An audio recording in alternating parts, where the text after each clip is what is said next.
สบายดีทุกคนมื้อนี้แม่แก้วก็เข้าสวนมาเห็นใบข่าอ่อนโป่งงามแหละก็เลยคิดพ้อหาเมนูหนึงที่ว่าบ่ได้กินมาเป็นเวลาโดนนานละจนมื้อนี้ได้เข้าสวนมาเห็นใบข่าอ่อนก็จริงได้คิดออกว่าแต่คิดออกก็ลงมือเก็บโลดแล้วแม่แก้วก็ได้เพราะว่าช่วงนี้เนาะฝนก็ตกก็โซยลงมาเกือบทุกมื้อให้นอกข่าแล้วก็พืชพันธุ์ต่างๆเนาะออกนอกจ่อแหน่งกันตะพึดตะพือเลยโดยเฉพาะก็แม่นนอกข่า2-3 สุ่มของแม่แก้วนี่แหละเนาะออกนอกจ่อแหน่งจนว่า2จีกพีกแต่สำหรับมื้อนี้เนาะแม่แก้วก็ได้เก็บเอาใบข่าอ่อนเพื่อจะนำมาห่อหมกหลังจากที่เก็บมาแล้วเนาะแม่แก้วก็จะนำมาล้างน้ำทำความสะอาดดีๆก่อนหลังจากนั้นเนาะก็จึงนำมาตัดส้นของใบออกทั้ง2ส้นเพื่อเกี่ยมไว้จะนำไปห่อหมกนั่นเองและในการเฮ็ดหมกเนาะเครื่องหอมที่จะใส่ก็เส้น9เส้นเคยก็คือมักเผ็ดแห้งมักเผ็ดหลายก็ใส่หลายไผมักเผ็ดน้อยก็ใส่น้อยใส่ตามความมักได้เลยเนาะจากที่เอามักเผ็ดแห้งลงใส่ครกตำให้แลกประมาณใดประมาณนึงก็ตามด้วยเครื่องหอมทุกอย่างลงไปสำหรับเครื่องหอมที่ใส่ลงไปเนาะก็จะมีหัวผักบัวหัวผักเทียมแล้วก็หัวสิงไค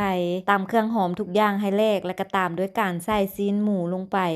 ทับไข่ตามลงไปอีกจัก2-3 หน่วยสำหรับไข่ที่แม่แก้วใส่มื้อนี้เป็นไข่เป็ดเนาะถ้าไผบ่มีไข่เป็ดใส่ไข่ไก่เอาก็ได้ก็ตามใส่เครื่องปรุงรสด้วยเกลือกับเป้งนัวลงไปซิดซีอิ๊วลงไปอีกจักหน่อยเพื่อเพิ่มความหอมหลังจากนั้นก็ทำการคนคลุกเคล้าให้เครื่องทุกอย่างมันเข้าเนื้อเข้าในกันดีๆแล้วก็ตามด้วยการโรยพริกไทยลงไปอีกน้อยนึงใส่พริกไทยลงไปแล้วก็ตามด้วยการใส่ผักอีตู้หอมบัวซอยแล้วก็ใบขี้หูดลงไปนำอีกหลังจากนั้นก็ทำการคนคลุกเคล้าให้เครื่องทุกอย่างมันเข้าเนื้อเข้าในกันดีๆแล้วก็เตรียมห่อได้เลยบาดนี้สำหรับในการห่อเนาะแม่แก้วจะใส่ใบตองมองเป็นสั้นทางนอกแล้วก็นำเอาใบข่าอ่อนเนาะมาซ้อนทางในจัก2-3 ใบแล้วก็พับส้นนั้นส้นนี้ห่อคือเฮาห่อหมกธรรมดาหั่นแหละเนาะต่างแต่ว่าเฮาจะห่อเป็นห่อน้อยๆเท่านั้นเองหลังจากนั้นเนาะก็จะนำเอาไม้อ้าวยาวเพื่อมาเน็บคัดห้อยไว้จะห่อวนไปแบบนี้หั่นแหละเนาะจนกว่ามันจะแล้วโดยที่ว่าห่อหมกมื้อนี้เนาะมันเป็นห่อน้อยแม่แก้วก็จะห่อแล้วก็ห้อยใส่ไม้อยู่ไม้นึงให้ได้ประมาณ3 มกหรือว่า3 ห่อ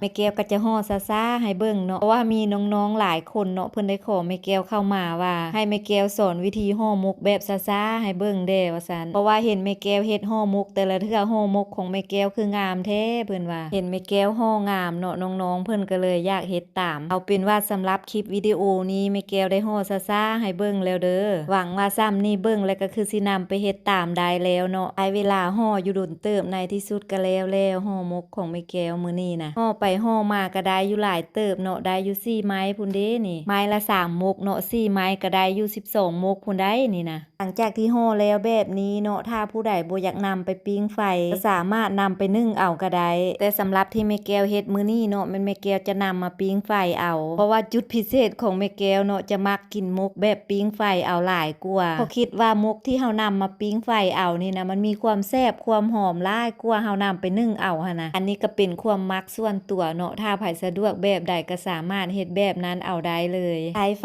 อ่อนในการปิ้งเนาะเฮ็ดใจเย็นๆค่อยๆปิ้งค่อยๆพลิกไปค่อยกลับด้านไปกลับด้านมาให้มันแห้งมันสุกหมดทุกด้านพู้นแหละตอนที่มาจับเบิ่งเนาะมกก็เริ่มเป็นสีเบาๆน่าจะสุกได้ที่แล้วตอนนี้นะและแม่แก้วจะพาไปไขเบิ่งด้านในมกนำกันว่าสีสันหน้าตาสิเป็นจังใดเวลาที่ปิ้งสุกมาแล้วสีสันหน้าตาก็สิประมาณนี่แหละทุกคน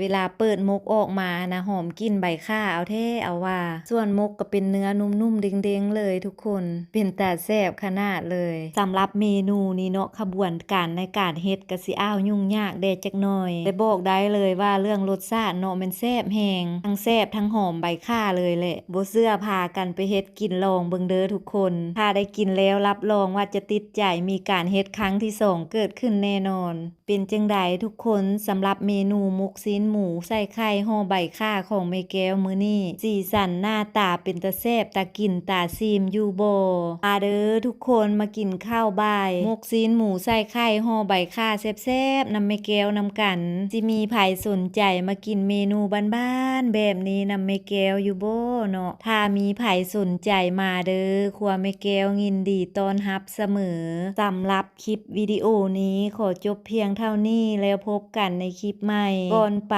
ขออวยพรให้ทุกคนจงใช้ชีวิตในแต่ละวันอย่างมีความสุขไปก่อนเด้อทุกคนบ๊ายบาย